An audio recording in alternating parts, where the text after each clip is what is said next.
पुणे शहराची लाईफलाईन म्हणून ओळख असलेल्या पीएमपी बस विरोधात पुणेकरांनी तब्बल 35,000 तक्रारींचा पाऊस पाडलाय।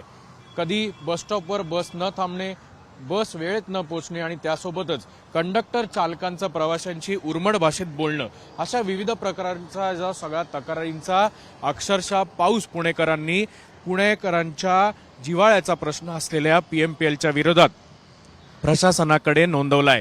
गेल्या अनेक वर्षांपासून पीएमपीएमएल बस सेवा जी आहे ती फक्त पुणे शहरात नव्हे तर पुणे जिल्ह्यातल्या विविध गावांपर्यंत पोहोचलेली आहे।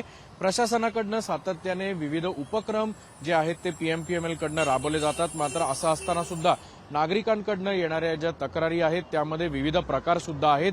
कधी बस पीएमटी बस जी आहे ती बस स्टॉपवर पासून पुढे जाऊन थांबते, तर कधी अनेक वेळा बस ब्रेक फुल होऊन ब्रेकडाऊन सुद्धा होतो आणि त्यासोबतच कंडक्टर यांच्याकडचे सुट्ट्या पैशांवरून जो वाद आहे तो देखील विकोपापर्यंत जातो। अशा विविध प्रकारच्या तक्रारी ज्या आहेत त्या व्हॉट्सअप असेल, फोन असेल किंवा चक्क पीएमपीएमएलच्या हेल्पलाईन नंबरपर्यंत पुणेकरांनी नोंदवल्यात।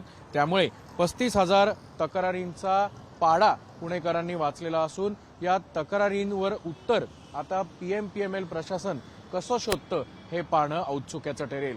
कॅमेरामन सुमित भोसलेसह अक्षय बडवे, साम टीव्ही न्यूज, पुणे।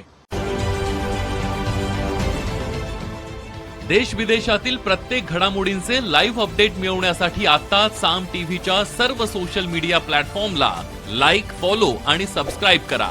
तसंच सर्व नोटिफिकेशनसाठी बेल आयकॉन प्रेस करायला विसरू नका।